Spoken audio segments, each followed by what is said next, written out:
continuation of the American Revolution. He's a Francophile, and really, he and Genet have this quick friendship, this great correspondence. And so finally, on July 5th, 1793, Genet calls on Jefferson privately, and he tells Jefferson of this secret plot. And Jefferson, as Secretary of State, you would think that he would inform his administration, but in fact decides not to tell anybody in the administration of this plot. And as you said, Genet also asked Jefferson to write a letter of introduction for Michaux so he could travel out there with the approval of the Secretary of State, who also knows he's mobilizing this potential plot to invade New Orleans. I compare this to potentially the Secretary of State of the United States today knowing when Russia was going to invade Ukraine and not telling anybody about it. It's extraordinary, and it's really casts new light on the Genet affair, which ended after the volunteers failed to materialize.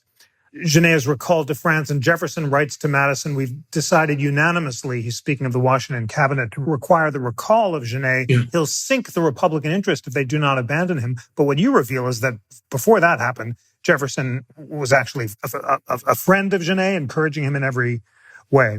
Say more about what Jefferson's motives could have been, what can explain his conduct, and how unusual was it at this point in American history for foreign governments to attempt to provoke citizens to cast off their governments and to declare new allegiances? Yeah, so there's a lot packed into that. So I think I try and explain Jefferson's decisions here in a number of different ways. I take a sympathetic approach. I think some folks who have looked at this have taken a harsher approach, in large part because I want to understand Jefferson within the context in which he was operating. And if you go back to the idea that he is in an administration where the idea of partisanship didn't exist, and yet he finds himself as the chief leader of the opposition inadvertently. He didn't expect that when he got into this seat. He's trying to figure out what this new political environment is going to be like, just like everybody else. And so I think some of his decisions in this period are trying to figure out what is acceptable within this republic. It wasn't supposed to have parties, but that now they're forming. And in fact, he's the leader of one. And obviously, if he's the leader of a party, he doesn't think he's serving self-interest. He thinks he's serving the national good. So he's trying to figure out how to behave in this new environment, what's appropriate. Eventually, he decides to resign as Secretary of State. And I think this episode, in some ways, makes Jefferson realize how untenable his situation is. And the right path is to resign so that Washington can appoint somebody that he knows would be serving his administration, not the opposition. So I think in some ways, Jefferson is trying to navigate this. And it's understandable if you realize that he's in uncharted waters. Now, your question about how common is something like this? It's Washington in this period. He really has to think almost four-dimensionally. He's got this crisis with the European powers. He also is facing a crisis with Native American groups in the West, most of whom are resisting the encroachments of the United States, often violently. And Washington had just suffered one of the greatest defeats in United States history, St. Clair's defeat. And so his army is battered at the same time. And he's also facing a number of internal rebellions among citizens, often in the West. And so those in Kentucky are threatening to secede from the Union. They're threatening to create an independent republic west of the Mississippi River. There are people in Western Pennsylvania who are opposed violently to the whiskey tax. So Washington is really facing this incredible crisis where he's trying to accommodate everybody so he can maintain the stability of the United States, because its foundations in this period are so fragile. And a misstep in any one of these directions could really have them crumble. And he feels that intimately. And the fact that citizens are willing to renounce their allegiance and swear allegiance to the French government, that is perhaps one of the gravest threats he faces, because they could really undermine the entire government itself from within. It's a great threat, and it's based on an idea, as you say, the idea that Genet proposed a body of men forming voluntarily to attack a monarchical power to establish a republic seemed to Jefferson's mind an entirely natural occurrence in a global movement to expand Republican principles. Congress responds to this episode by passing a law in 1795 forbidding citizens of the United States from engaging in these kind of foreign adventures. Tell us about the law and its effects. Yeah, this is, I think this is what makes doing the work in history so exciting. I started this project based on this subscription list that we're talking about. This was a subscription list to fund André Michaux in a transcontinental expedition. And I approached the project by asking, who was André Michaux? And he's probably one of the greatest scientific explorers you've never heard of. And I talk about that in the book. What's the story behind the subscription list? And there I talk about all the scientific agendas of the young nation. And then I say, what happened? And we've talked a lot about this. There's a near insurrection that Washington is able to eventually stamp down. And then there's the final question, did it matter?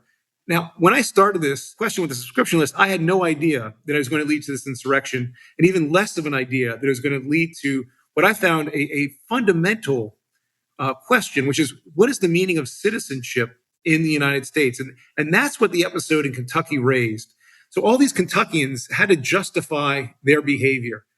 And what they said when they were approached by people, and they say, how can you pretend to have the right to invade Spanish New Orleans? The United States is at peace with Spain, and you're threatening the United States' very foundations. Because if Spain sees a group of Kentuckians invade New Orleans, they're going to think that's an act of the United States.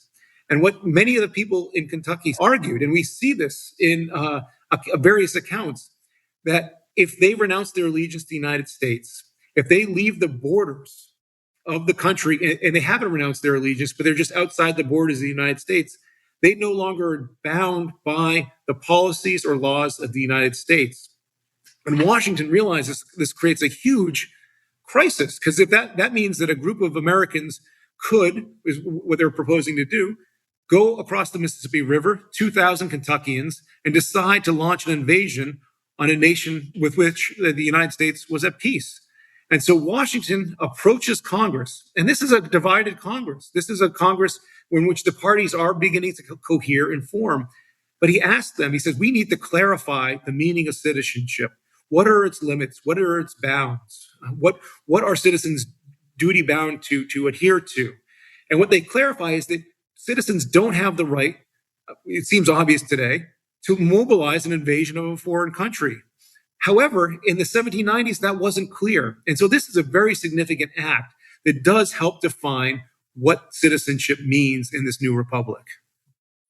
So interesting. I'm going to read from the text of the law and then ask you what, if any, light it can cast on the Burr conspiracy. The law, an act in addition to the Act for Punishment of Certain Crimes Against the United States, says, if any person shall within the territory or jurisdiction of the United States enlist or enter himself in the service of any foreign prince or state as a soldier or letter of marque or privateer, every person so offending shall be deemed guilty of a high misdemeanor. And then Section 5 outlaws Americans from participating in or organizing any military expedition or enterprise to be carried on from thence against the territory or dominions of any foreign prince or state with whom the United States are at peace. The Burr episode is not one you discuss in the book, but it's the obvious question. When Jefferson attempted to prosecute Burr for treason, did he invoke this 1795 law against Burr or not? And what light does the Jefferson-Michaux episode cast on whether or not Burr was guilty? To the best of my knowledge, and I looked into this, I do not believe this was the law that was cited in Burr's trial. However, it was renewed annually and then made perpetual. So it is on the code of the United States. And it has been cited in several cases, often having to do actually with, as I understand it, letters of marque and other actions. What the Michaux conspiracy, the Kentucky conspiracy of 1793 shows is a pattern that was a part of the American political DNA. This is not the first episode in which there are a group of frustrated, often on the West, often feeling like their Eastern government is ignoring them. It is not the first episode of people mobilizing and threatening to secede from the Union or threatening to join Spain. The whiskey rebels threatened to do the same thing. In the years that followed, there were a number of attempts to create independent republics. And I'd argue that there's a phenomenon in the middle 19th century that really also draws on this pattern that was very prominent in the 19th century, and it just seems so distant to us today. And that was the idea of filibustering, in which a group of Americans would mobilize and then trying to set up a colony in another country under presumably what they defined as American principles. But there were these filibusters, often coming out of California into Latin America and Mexico, who were trying to do very similar things as what those in Kentucky were trying to do. So, what I see is this is a very early part of a pattern in America's cultural and political DNA that continued all the way through really until the late 19th century. And what's interesting is that this episode, the Michaux conspiracy, is not well studied in the really the 20th century, but it's fairly prominent in histories of the 19th century. And the reason I think that's the case is because this story resonated with the world in which they were living. And to us, in the 20th century, the idea that a group of Kentuckians were going to invade New Orleans and create an independent republic, it seems so distant and unlikely that historians haven't focused a lot on it. But those in the 19th century in which this is a real phenomenon really saw this as one of the early instances that they could look back upon. Does this broader pattern you've identified that's in the American political DNA of disgruntled settlers, often in the West, threatening to secede, isn't it one in which Jefferson, Burr, and Hamilton all participated? Jefferson with Michaux, as you show so powerfully, Burr in his conspiracy, and Hamilton in trying to get Congress to fund an army with him at the head to provoke a secession from Mexico. And to that degree, does that suggest that neither Burr nor Jefferson nor Hamilton had clean hands in those conspiracies, but all were thinking of versions of the same thing? I actually hadn't thought about putting Hamilton into that mix because, my own perspective has often been focusing on those on the frontier who are disgruntled. And I talk about a distinctive political culture in the West that kind of emerges as a result of this. But the Hamilton episode really does kind of cast a different light on it because here is somebody who is coming from a very different view on politics, on governance. But it is revealing. And one of the things that I do talk about in the book, and that was really revealing when I studied that subscription list as its own standalone document, is that the supporters of the Michaux expedition, so this transcontinental trip to the Pacific Ocean, it was completely bipartisan. It was Federalists and it was Republicans. And I think one of the things that emerges in the founding eras is there wasn't a lot of agreement on policies. But one of the things that they all agreed on was that the United States was going to be an expanding country. They didn't know how it was going to happen. They didn't know who was going to do it. They might have had different ideas on how to have that happen. But there was absolute agreement that west of the Mississippi was eventually going to be United States territory. And that's why they saw Michaux. And there's these instructions that Jefferson wrote for Michaux that really were the first draft for the instructions he wrote for Lewis and Clark, in which they outline their priorities. And the first one is we need to find the fastest route to the Pacific. And they did so for commercial reasons. They realized that could be a great trade route. Then they wanted Michaux to conduct reconnaissance to understand the number of native peoples that were there. Again, this is reconnaissance. And then, strangely, they also asked Michaux that two of their priorities are to find a living example of a mammoth and a llama. Just incredible. And of course, the mammoth is so central to Buffon, and the fact that he's looking for one is just amazing. Just one more question about the relationship between the Michaux episode and the Whiskey Rebellion. You say that Washington decides to maintain the nation's security. He has to wield federal authority in a previously unwielded way.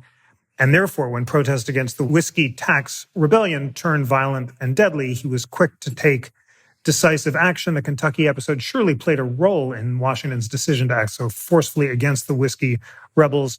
Tie those together and suggest the ways that the response to Michaux established a pattern of strong federal responses to insurrections.